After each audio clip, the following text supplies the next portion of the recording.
कोई जमीन नहीं छिनेंगी। वक्फ कानून पर पीएम मोदी की दहाड़। अब वक्फ का नोटिस डराएगा नहीं, न्याय दिलाएगा। जब प्रधानमंत्री नरेंद्र मोदी ने राइजिंग भारत समिट 2025 के मंच से ये शब्द कहे तो पूरे देश में एक नई बहस शुरू हो गई। खासकर मुस्लिम समुदाय के भीतर वो लोग जो सालों से वक्फ बोर्ड के नोटिस और जमीन विवादों के चलते परेशान थे, उन्हें पहली बार राहत की उम्मीद दिखी। वक्फ कानून में बदलाव कोई सामान्य बात नहीं है, ये उस डर और अन्याय की जड़ पर चोट है जिसे वर्षों से एक समुदाय को मानसिक रूप से बंधक बना रखा है। भारत में वक्फ संपत्ति का इतिहास काफी पुराना है। वक्फ यानी ऐसी संपत्ति जो धार्मिक या समाज सेवा के उद्देश्य से किसी मुस्लिम व्यक्ति द्वारा अल्लाह के नाम पर दान की जाती है। यह संपत्ति आमतौर पर मस्जिद, कब्रिस्तान, मदरसे या गरीबों की मदद के लिए होती है, लेकिन समय के साथ इस संस्था का राजनीतिकरण और भ्रष्टाचार से संबंध बढ़ता गया। खासकर 2013 के बाद जो संशोधन वक्फ अधिनियम में किए गए, उसने आम लोगों को भयभीत करना शुरू कर दिया। 2013 में वक्फ अधिनियम में बदलाव हुआ, उससे वक्फ बोर्ड को इतना ताकतवर बना दिया गया कि वह किसी भी संपत्ति को वक्फ संपत्ति घोषित कर सकता था, बिना किसी मुकदमे या जांच के। नतीजा ये हुआ कि हजारों ऐसे परिवार जिन्हें अपने पुश्तैनी घरों पर पूरा हक था, उन्हें नोटिस मिलने लगे कि यह जमीन वक्फ की है। कागजात की तलाश में लोग कोर्ट के चक्कर काटते रहे, लेकिन उनकी कोई सुनवाई नहीं हुई। ये कानून कट्टरपंथियों और भूमाफियाओं के लिए वरदान बन गया, जिन्होंने इसका खूब फायदा भी उठाया। राइजिंग भारत समिट में प्रधानमंत्री नरेंद्र मोदी ने वक्फ के इस डर की मानसिकता पर सीधा हमला बोला। उन्होंने कहा, पहले का वक्फ कानून ऐसा था कि नोटिस आते ही लोग डर के मारे कागज ढूंढने में लग जाते थे। क्या यही न्याय है? क्या ये देशभक्ति है कि किसी की पुश्तैनी जमीन को अचानक वक्फ घोषित कर दिया जाए?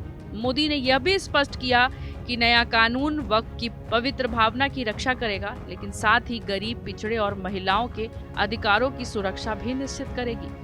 अपने संबोधन में पीएम मोदी 2013 के वक्फ संशोधन को कांग्रेस की तुष्टीकरण की नीति का परिणाम बताया। उन्होंने सवाल उठाया कि तुष्टीकरण से किसका भला हुआ है? कुछ कट्टरपंथी नेताओं की दौलत बढ़ी, कांग्रेस को वोट मिले, लेकिन क्या आम मुसलमान को कुछ मिला? उनका कहना था कि आम मुस्लिम को मिला अशिक्षा, बेरोजगारी और उपेक्षा। शाहबानो जैसे अन्याय और वक्फ जैसे कानूनों का डर। पीएम मोदी ने स्पष्ट किया कि उनकी सरकार तुष्टीकरण नहीं, सशक्तिकरण में विश्वास रखती है। यह कोई साधारण बिल नहीं था।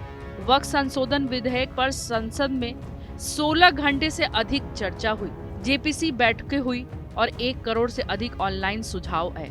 यह दर्शाता है कि यह विषय केवल कानूनी या राजनीतिक नहीं, बल्कि सामाजिक रूप से बेहद संवेदनशील और व्यापक है। संसद के इतिहास में यह दूसरी सबसे लंबी बहस थी, जिससे पता चलता है कि सरकार ने जल्दबाजी में कोई फैसला नहीं लिया। नए वक्फ कानून के तहत अब कोई भी संपत्ति बिना उचित जांच और न्यायिक प्रक्रिया के वक्फ घोषित नहीं की जा सकती। इससे उन करोड़ों लोगों को राहत मिलेगी जिनकी जमीन दशकों से विवादों में फंसी थी, खासकर उन राज्य में जहां वक्फ बोर्ड ने भारी संख्या में जमीनों को अपनी संपत्ति घोषित कर रखा था। वहां अब विकास का मतलब है समय पर न्याय और समावेशी नीतियां।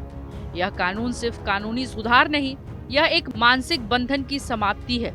जब मुस्लिम युवाओं को डर नहीं, आत्मविश्वास मिलेगा, उन्हें लगेगा कि सरकार उन्हें वोट बैंक नहीं, राष्ट्र निर्माण का भागीदार मानती है। मोदी सरकार के अनुसार यही है सबका साथ, सबका विकास, सबका विश्वास और सबका प्रयास। अब प्रधानमंत्री का यह बयान, अब कोई भी अपनी जमीन को लेकर डर में नहीं रहेगा, दरअसल एक नए भारत की ओर इशारा करता है। एक ऐसा भारत जो भय से मुक्त है, न्याय आधारित है और सभी समुदायों को समान अवसर देता है। यह कानून वक्फ की पवित्रता को भी बनाकर रखेगा और उसकी आड़ में होने वाले शोषण भी रोक लाएगा। प्रधानमंत्री मोदी ने राइजिंग भारत समिट 2025 में जो बातें कही, वो सिर्फ भाषण नहीं, एक नई प्रधानमंत्री की घोषणा है। यह न केवल वक्फ कानून को लेकर एक ऐतिहासिक मोड़ है, बल्कि देश में समावेशी विकास की एक नई परिभाषा भी गढ़ता है। अब मुस्लिम समाज को डर नहीं, अधिकार मिलेगा। यही है न्यू इंडिया, जहां हर नागरिक, हर समुदाय और हर विचारधारा को समान अवसर और समान सम्मान मिलेगा।